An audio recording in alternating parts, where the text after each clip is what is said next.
Hi అండి, welcome to మా ఇంటి అభిరుచులు. ఈరోజు ఎంతో టేస్టీగా ఉండే కొబ్బరి పచ్చడి చేసి చూపిస్తున్నానండి. ఇది టిఫిన్స్లో కానీ రైస్లో కానీ బాగుంటుందండి. ముందుగా ఒక ప్యాన్ తీసుకొని కొంచెం ఆయిల్ వేసుకున్నానండి. అలాగే ఒక చెంచా పచ్చిశనగపప్పు వేసుకున్నాను. అలాగే ఒక చెంచా మినపప్పును కూడా వేసుకున్నానండి. ఒక చెంచా జీలకర్రని కూడా వేసుకొని ఫ్రై చేసుకోవాలండి.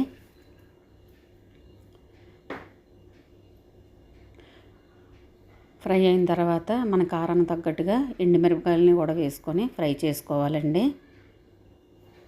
అలాగే ఒక 3 పచ్చిమిరపకాయలని కూడా వేసుకొని ఫ్రై చేసుకున్నానండి. 7-8 వెల్లుల్లిపాయ రెబ్బల్ని కూడా వేసుకొని ఫ్రై చేసుకోవాలి.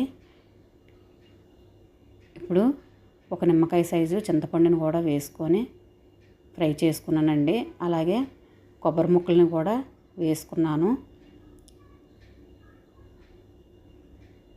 ఇప్పుడు ఫ్రై చేసుకున్న తర్వాత ఒక మిక్సీ జార్లోని వేసుకొని రుచికి తగ్గట్టుగా మనం ఉప్పుని వేసుకొని గ్రైండ్ చేసుకున్నానండి.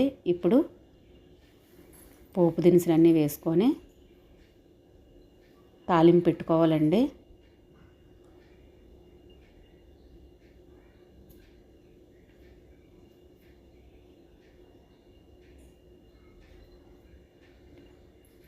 ఇప్పుడు ఎంతో టేస్టీగా ఉండే కొబ్బరి పచ్చడి రెడీ అయిపోయిందండి. Thank you for watching. Please like, share, subscribe.